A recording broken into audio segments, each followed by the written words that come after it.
Hello, guys. I'm back. Delusional Sanji fan here. We got a lot to say today, and I gotta let you guys know. Tell everybody we back up.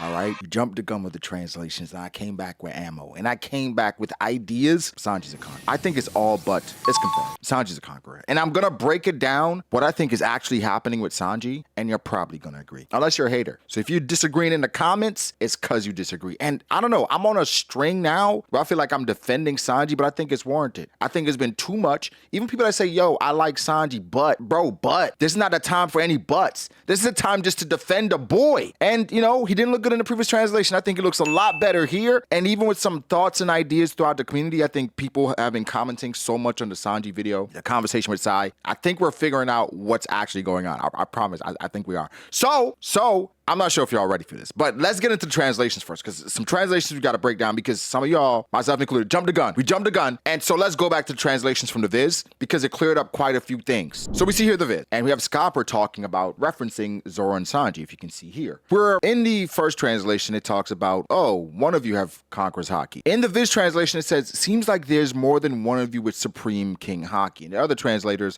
or translations that back this up by saying, yeah, he's talking about more than one person. Why is he saying that? Why is he saying seems like there's more than one of you with Supreme King Haki? So of course, Oda makes Sanji looks, a bit foolish because he likes playing with Sanji like that. And Sanji goes up to Scopper when he talks about Zoro. And he addresses Zoro right away because I think Zoro's issue was more pressing, with Conqueror's Haki just flowing out of him, where he was completely unaware of what he was doing. Now, I'm not saying Sanji is aware, but Zoro's completely unaware, and so he was letting Zoro know, hey, it's leaking out of you. Now, I think Sanji's having the opposite. I don't think anything is leaking out of Sanji, per se. I think Scopper can feel something, but I don't think anything is leaking out of Sanji as much as is leaking out of Zoro. But I think there's a reason for that. I think there's absolutely a reason for that. Also, we gotta reference something else. Before we do that, we gotta talk about the dialogue that Sanji talked about Zoro and Jinbei usurping him. The translation completely changed the spirit of what he said. He says, I had a feeling, right? When he went to Scopper saying, who, me? I had a feeling.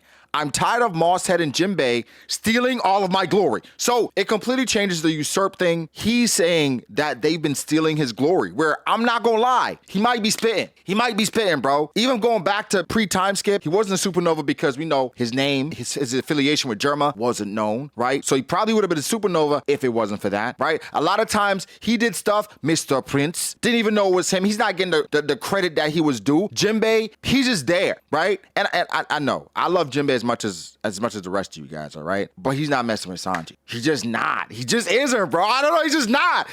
What I gotta say, to be honest, is by the next bounty increase, it's no question that Sanji's gonna have a higher bounty than Jinbei. Listen, Jinbei has a plethora of accolades, and he's been on every Yonko's crew because he's a hopper, right? He's a fish hopper. No, Jinbei's locked in. Like, he is for real. Like, Jinbei going on most supernova crews, he might be number one. Like, he might be number one on the crew. But on the Straw Hats, he's number four. He's number four. I mean, Jinbei, he obviously can lead his own crew. If he started his own crew tomorrow, they would be one of the strongest crews in One Piece. Not upper echelon, right? But they'd be one of those. They'd be in the New World. So Jinbei is really strong. He's a former warlord, right? And he can hold his own. But Sanji's better. All right, Sanji's better. Now, so that whole dialogue, that's different. Like, that's different. Now, let's get into something else. And this is more of speculation and more of a reach, but I don't care. Let's talk about it. So my guy Sandman AP with all the translations, he pointed out something that Oda typically does. And he says, in Sanji's leftmost panel, you can see dust or sparks floating up. It's subtle, but Oda often uses this effect in key scenes. Most fans missed it, but chances are Sanji just got told something huge by Gaban. Maybe even about his potential cock, Call of the Conqueror, or something just as game-changing. I'm saying, though. All right, we all recognize this scene. We all saw this moment and was like, whoa, this is not just Gaban saying no. He said something to Sanji that's really important, that had, like, y'all know that the moments in the anime where it's like, it's dusting up and it's just like, whoa, something major just got announced or happened. Oda did this here with Sanji and whatever Gaban told him. I'm not gonna lie, if you think Gaban didn't tell him something that's imperative to him being a conqueror or adjacent, then I don't know what you've been watching, because I think it is obvious, bro. It is obvious to me that Sanji is a conqueror, and Sanji will be a conqueror. It's solidified to me, and I have an idea. I forgot who said it. I forgot where. Somebody had commented and mentioned this character, and I was like, oh my gosh, I wish I'd saved it. All right, let me count down. I'm not gonna count down. I'm not gonna count down. What I'm saying is, right, at the end of the day, this was an important moment. But why was this moment important? Because I think it's going to have relevance going forward in the arc. I think Sanji's going to have a power-up that we're going to see the results, or it doesn't even have to be this arc, right? It could be another arc, but we're going to see the conversation between Scopper and Sanji once the power-up happens. It's going to happen. It's going to happen. But here's what I got to say. And even references another moment here where they talk about the great age of pirates had the same dust-up, right? The same dust-up. So I'm not saying Sanji's going to be the greatest pirate in the world, but I'm not saying that. All right. So the next thing I got to talk about, and this is more headcanon, but hear me out. Sanji's a specialist. Well, what does that mean? All right, for my Hunter x Hunter fans, or for people that aren't Hunter x Hunter fans, you're like, what the hell does that mean? Okay, you follow, right? People that know, they're like, oh, yeah. So, and then you have affinities, and you have specific affinities that you could be leaning towards. Could be enhancer, could emitter, could be transmuter, could manipulator, conjurer, and then you could be specialist. And so you could be an enhancer and you could lean towards that type, but then you could have an adjacent type that you can also master, right? But typically you master a specific type, and then you could have an adjacent type that you can also master that's like, could be just as efficient. So maybe a dual wielder, right?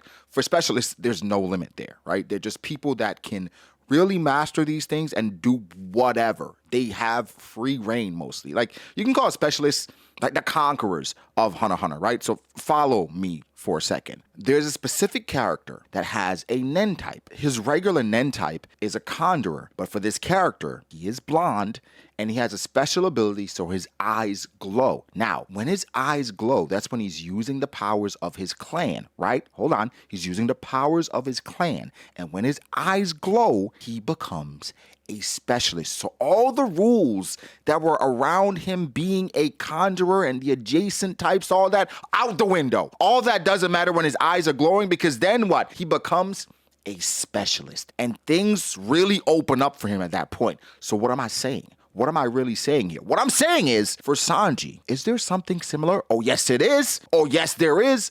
When Sanji's really fired up, right? When his emotions are really involved, when those Germa enhancements kick in, what happens? The eyebrow flips.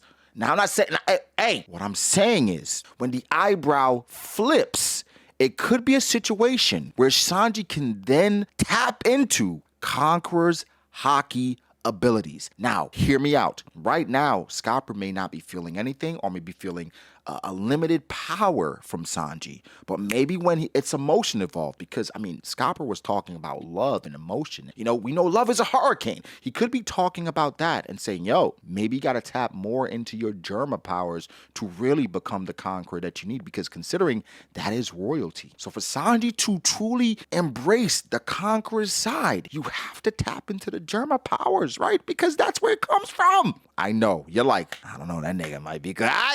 Shout out to somebody who said it. Somebody mentioned like Kurapika.